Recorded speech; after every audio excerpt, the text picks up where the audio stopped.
رسول اللہ صلی اللہ علیہ وسلم نے فرمایا، اسلام کی بنیاد 5 چیزوں پر قائم کی گئی ہے۔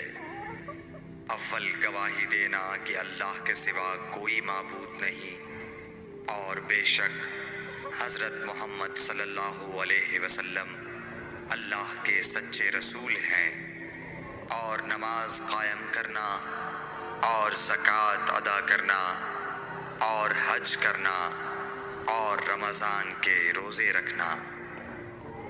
صحیح بخاری حدیث نمبر 8۔ نبی کریم صلی اللہ علیہ وآلہ وسلم نے فرمایا کہ ایمان کی 60 سے کچھ اوپر شاخیں ہیں، اور حیا، شرم بھی ایمان کی ایک شاخ ہے۔ صحیح بخاری حدیث نمبر 9۔ حضرت محمد مصطفیٰ صلی اللہ علیہ وآلہ وسلم نے فرمایا، مسلمان وہ ہے جس کی زبان اور ہاتھ سے مسلمان بچے رہیں، اور مہاجر وہ ہے جو ان کاموں کو چھوڑ دے جن سے اللہ نے منع فرمایا۔ صحیح بخاری حدیث نمبر 10۔ لوگوں نے پوچھا، یا رسول اللہ، کون سا اسلام افضل ہے؟ تو نبی صلی اللہ علیہ وسلم نے فرمایا، وہ جس کے ماننے والے مسلمانوں کی زبان اور ہاتھ سے سارے مسلمان سلامتی میں رہیں۔ صحیح بخاری حدیث نمبر 11۔ ایک دن ایک آدمی نے حضرت صلی اللہ علیہ وسلم سے پوچھا کہ کون سا اسلام بہتر ہے؟ فرمایا، یہ کہ تم کھانا کھلاؤ اور جس کو پہچانو اس کو بھی اور جس کو نہ پہچانو اس کو بھی، الغرض سب کو سلام کرو۔ صحیح بخاری حدیث نمبر 12۔ حضور اکرم صلی اللہ علیہ وآلہ وسلم نے فرمایا، تم میں سے کوئی شخص ایماندار نہ ہوگا جب تک اپنے بھائی کے لیے وہ نہ چاہے جو اپنے نفس کے لیے چاہتا ہے۔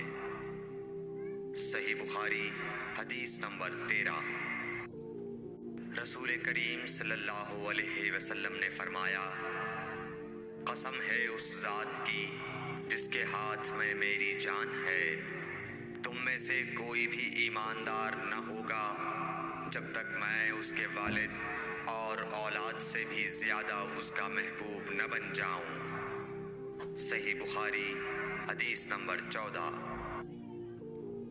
حضرت صلی اللہ علیہ وسلم نے فرمایا، تم میں سے کوئی شخص ایماندار نہ ہوگا جب تک اس کے والد اور اس کی اولاد اور تمام لوگوں سے زیادہ اس کے دل میں میری محبت نہ ہو جائے۔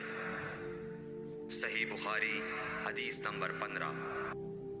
نبی کریم صلی اللہ علیہ وآلہ وسلم نے فرمایا، 3 خصلتیں ایسی ہیں کہ جس میں یہ پیدا ہو جائیں اس نے ایمان کی مٹھاس کو پا لیا۔ اول یہ کہ اللہ اور اس کا رسول اس کے نزدیک سب سے زیادہ محبوب بن جائیں۔ دوسرے یہ کہ وہ کسی انسان سے محض اللہ کی رضا کے لیے محبت رکھے۔ تیسرے یہ کہ وہ کفر میں واپس لوٹنے کو ایسا برا جانے جیسا کہ آگ میں ڈالے جانے کو برا جانتا ہے۔ صحیح بخاری حدیث نمبر 16۔ حضور اکرم صلی اللہ علیہ وآلہ وسلم نے فرمایا، انصار سے محبت رکھنا ایمان کی نشانی ہے، اور انصار سے کینہ رکھنا نفاق کی نشانی ہے۔ صحیح بخاری حدیث نمبر 17۔ رسول اللہ صلی اللہ علیہ وسلم نے اس وقت جب آپ کے گرد صحابہ کی ایک جماعت بیٹھی ہوئی تھی فرمایا کہ مجھ سے بیعت کرو اس بات پر کہ اللہ کے ساتھ کسی کو شریک نہ کرو گے، چوری نہ کرو گے، زنا نہ کرو گے، اپنی اولاد کو قتل نہ کرو گے اور نہ آمدن کسی پر کوئی ناحق بہتان باندھو گے اور کسی بھی اچھی بات میں اللہ کی نافرمانی نہ کرو گے۔